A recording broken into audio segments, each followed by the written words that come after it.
আসসালামু আলাইকুম প্রিয় শিক্ষার্থীবৃন্দ, আশা করি সকলে খুব ভালো আছো। আজকে আমি তোমাদেরকে ক্যালকুলাস 2 এর দ্বিতীয় অধ্যায় টয়েস এ হতে উদাহরণ 18 এর সমাধান করে দেখাবো। তো এখানে প্রশ্নটি হচ্ছে 2y ইকুয়াল এক্স স্কোয়ার বক্ররেখার মূল বিন্দুতে বা 0,0 বিন্দুতে বক্রতার ব্যাসার্ধ নির্ণয় করো। তো এখানে আমরা গত পর্বের ভিডিওতে যেভাবে আমরা বক্রতার ব্যাসার্ধ নির্ণয় করছি, এখানে তার থেকে একটু ভিন্ন নিয়মে আমরা আজকে ব্যাসার্ধ নির্ণয় করব। কারণ এখানে আমরা মূল বিন্দুতে বক্রতার ব্যাসার্ধ নির্ণয় করতেছি।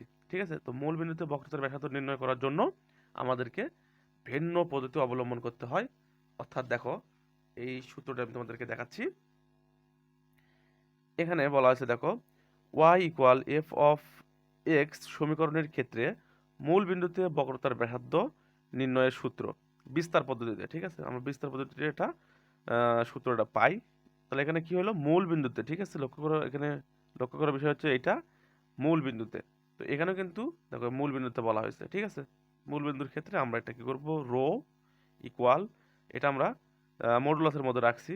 দেখো 1 plus P square bracket close, আর এখানে হচ্ছে উপরে 3/2 ভাগ কিউ, যেখানে কিউ নট ইকুয়াল 0, অর্থাৎ এই কিউ এর মানটা কখনো 0 হবে না।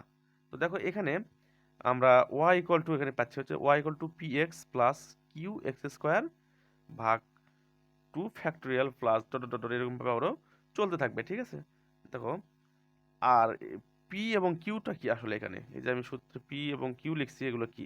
পি হচ্ছে ডি ওয়াই ভাগ ডি এক্স এবং কি হচ্ছে ডি স্কোয়ার ওয়াই ভাগ ডি এক্স স্কোয়ার। ঠিক আছে, তো আমরা এই যে ওয়াই ইকুয়াল আমরা লিখতেছি যে P x plus Q x square ভাগ 2 ফ্যাক্টোরিয়াল, এই অংশটুকু এবং এই সূত্রটুকু, এই দুইটা আমাদের এই যে অঙ্কটা আমরা সমাধান করতে যাচ্ছি সেই সমাধানে আমাদের কিন্তু লাগবে। ঠিক আছে, তো এখন আমি সমাধানে চলে যাচ্ছি। দেখো, এখানে আমাদের প্রদত্ত রেখা দেওয়া আছে, বা বক্ররেখা যেটাই দেখ, প্রদত্ত রেখা আমাদের দেওয়া আছে। প্রদত্ত রেখা হচ্ছে 2y ইকুয়াল এক্স স্কোয়ার। তো আমরা এখানে কি করতে পারি, এই যে 2 এপাশে কি আছে, গুণ আকার আছে, আমরা যদি এপাশে পার করে দিই তাহলে কি হবে, ভাগ হয়ে যাবে। তাহলে আমরা লিখবো হচ্ছে এখানে বা y ইকুয়াল এক্স স্কোয়ার ভাগ 2। ঠিক আছে, y ইকুয়াল এক্স স্কোয়ার ভাগ 2 লিখবো। এটাকে আমরা 1 নম্বর সমীকরণ দিয়ে রাখবো। দেখো, এটাকে 1 নম্বর সমীকরণ দেব। তো এখন এই যে y পাইছি, ঠিক আছে, আর এখানে আমি সূত্রে দেখাই দিছি y, সূত্রে আমি দেখাই দিছি। দেখো এখানে কি দেখাই দিচ্ছি, y দেখাই দিছি। তো এই y এর জায়গায় আমি এই মানটা বসাবো। ঠিক আছে, এই মানটা আমি বসাবো, কারণ সূত্র মতে আমি এখানে কি করতে পারতেছি, এই মানটা বসাইতে পারতেছি। ঠিক আছে, এই y এর মানটা আমি এটা বসাইতে পারতেছি, কারণ সূত্রে এটা আছে, সেহেতু আমি একটা এই জায়গায় y এর মান বসাই দেবো। দেখো, তাহলে আমি এখানে লিখবো কি, 1 নম্বর সমীকরণে, এই যে 1 নম্বর সমীকরণ লিখছি, দেখো,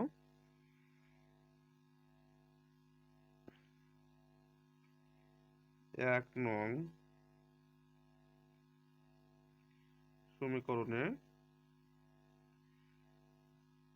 y ইকুয়াল আমরা লিখবো হচ্ছে, দেখো এখানে দেখে দেখেই তোমাদের লেখা দিচ্ছি। দেখো, যা লেখা আছে এখানে আমরা তাই বসাবো। P x plus Q x square ভাগ হচ্ছে 2 ফ্যাক্টোরিয়াল। ঠিক আছে, আর এখানে প্লাস একটু ডট ডট থাকবে, আমি দিয়ে দিলাম। ঠিক আছে, এই দেখো এই অংশটুকু জাস্ট ওখানে আমরা বসাবো 1 নম্বর সমীকরণে। এত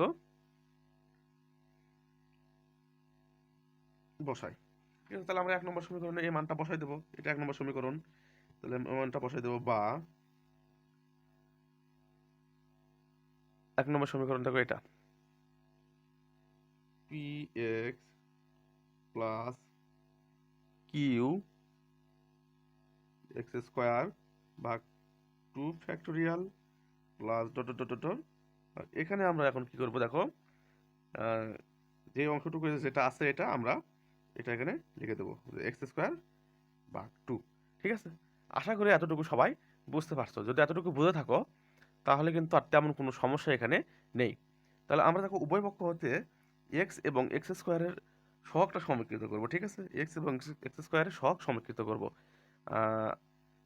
সহগ বলতে আমরা কি বুঝি, যে এই যার সহগটা সমীকৃত করতেছি, অর্থাৎ যার কথা বলতেছি তার সাথে যে অংশটুকু থাকবে সেটাই সহগ। যেমন আমি ধরো এখানে বলছি এক্স এর সহগ সমীকৃত যদি আমি করি, তাহলে এক্স এর সাথে কি আছে, পি আছে, তাহলে এইটাই হচ্ছে এক্স এর সহগ, তাহলে এটাকে আমি সমীকৃত করব।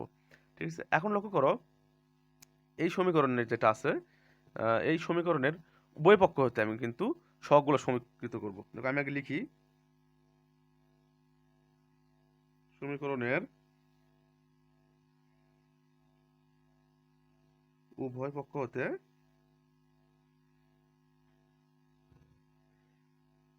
এক্স ও এক্স স্কোয়ার এর সহগ সমীকৃত করি, ঠিক আছে। উভয় পক্ষ হতে এক্স এবং এক্স স্কোয়ার সহগ সমীকৃত করবো। এখন বিষয়টা লক্ষ্য করো, এখানে এক্স আছে বাম পক্ষে, কিন্তু এই যে ডান পক্ষে এখানে কিন্তু এক্স নাই। ঠিক আছে, তাহলে এখানে বিষয়টা কি দাঁড়ালো একটু আমি তোমাদেরকে দেখাই। সমীকরণটা লিখে দিয়ে এখানে দেখা দেবো। দেখো এখানে পি এক্স প্লাস হচ্ছে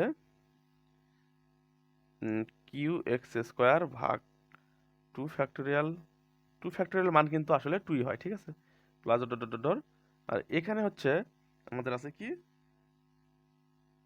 এখানে আছে হচ্ছে এক্স স্কোয়ার ভাগ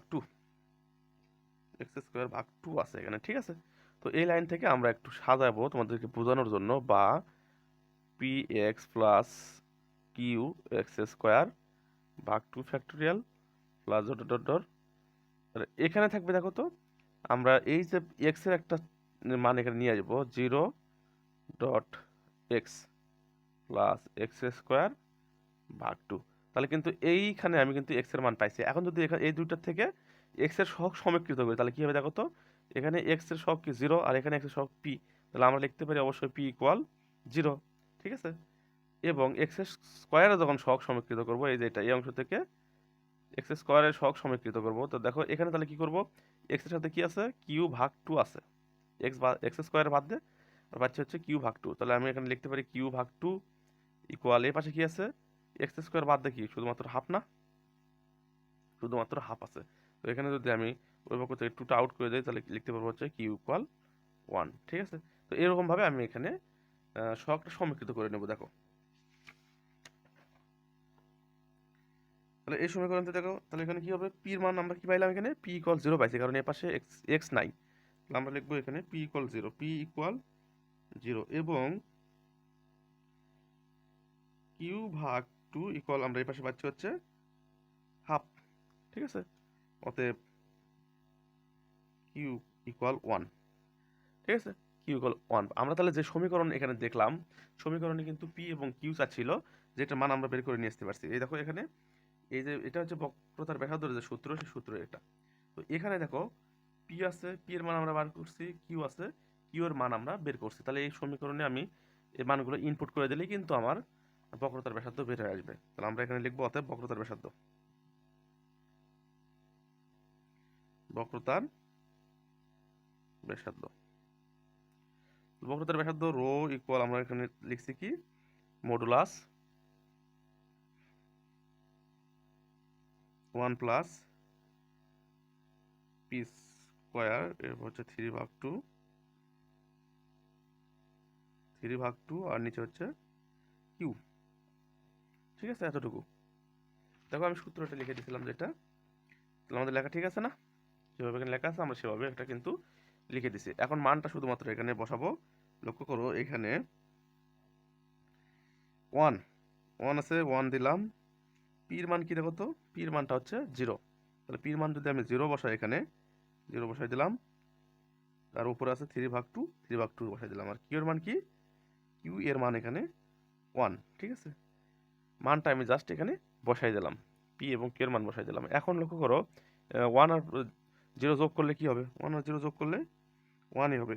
তো 1 এর উপর যদি আমি 3/2 দিই, তার মান কি হবে, তার মানও কিন্তু টোটালি 1 হবে। তাহলে 1/1 ইকুয়াল আমরা কি লিখতে পারি, 1। তাহলে এখানে বক্রতার ব্যাসার্ধ দাঁড়াবে কি, বক্রতার ব্যাসার্ধ দাঁড়াবে 1। তাহলে আমরা লিখব নির্ণীয় বক্রতার ব্যাসার্ধ, নির্ণীয় বক্রতার